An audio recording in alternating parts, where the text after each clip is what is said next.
Hello guys, Tejakshi teaching classes में विज्ञान शिक्षण विधियों के टॉपिक वाइज वस्तुनिष्ठ प्रश्नों की सीरीज 13 में आप सभी का स्वागत है। नेक्स्ट वीडियो में अपन next question. Hello guys, Tejakshi teaching classes में आप सभी का स्वागत है। जैसा कि मैंने इससे पहले 12 वीडियो करवा चुकी हूं, जिसमें इससे पहले के क्वेश्चन फर्स्ट से लेके 229 तक के क्वेश्चन आपको उसमें सीरीज़ वाइज मिल जाएंगे। इसकी एक मैंने विज्ञान शिक्षण विधियों की सेकंड ग्रेड के लिए प्लेलिस्ट अलग से बना रखी है, उसमें जाकर के आप क्वेश्चंस देख सकते हैं। विज्ञान प्रकृति की घटनाओं की व्याख्या किसके आधार पर करता है? तो इसमें आएगा तथ्यों, प्रमाणों, प्रेक्षणों, उपयुक्त सभी के आधार पर। विज्ञान शिक्षण में प्रयोजना विधि इसलिए महत्वपूर्ण है क्योंकि इस विधि में बालक व्यवहारिकता, कुशलता प्राप्त कर सकता है।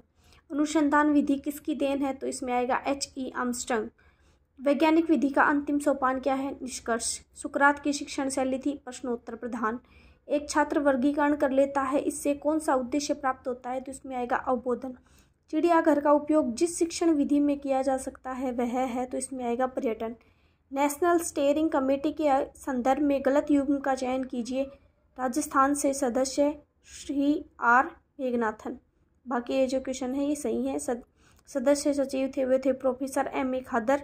जम्मू कश्मीर से सदस्य थे डॉक्टर B.A. डाबला और अध्यक्ष थे प्रोफेसर यशपाल। किलपैट्रिक ने अपनी पुस्तक फाउंडेशन ऑफ मेथड में परियोजनाओं के कितने प्रकार बताए? तो इसमें आएगा 4। विज्ञान शिक्षण की समस्त विधियां होनी चाहिए पाठ्यक्रम केंद्रित और बाल केंद्रित।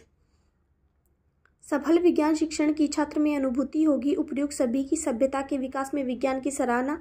गणना में कंप्यूटर उपयोग की सराहना। विज्ञान में शुद्धता व स्पष्टता की सराहना। उपयुक्त सभी। अभिकर्मिता अधिगम के प्रणेता हैं B.F. स्किनर।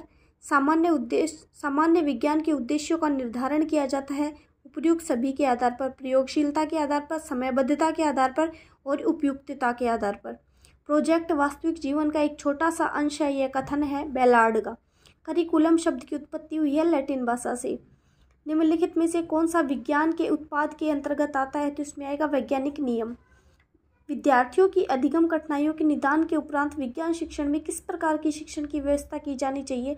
तो उसमें आएगा उपचारात्मक शिक्षण। विज्ञान नैसर्गिक वातावरण एवं हमारे अपने शरीर में घटित घटना एवं वृत्तांत का अनुसंधान एवं व्याख्या है। उपयुक्त विज्ञान की परिभाषा कितने दी है? तो यह आएगा जेकोब्सन। निम्नलिखित में से कौन सी बाल्य केंद्रित विधि नहीं है? तो व्याख्यान विधि है। ये शिक्षक केंद्रित विधि है, इसमें जो शिक्षक है वही प्रधान होता है और बच्चे निष्क्रिय के रूप में कार्य करते हैं। तो एक अच्छी विधि नहीं है। प्रोजेक्ट विधि, प्रयोग विधि और प्रयोगशाला विधि में बाल केंद्रित विधि है, जिनमें बच्चा सक्रिय रूप से भागीदारी होता है। निम्नलिखित में से कौन सा प्रोजेक्ट पद्धति का दोष नहीं है? तो वास्तविक जीवन से संबंधित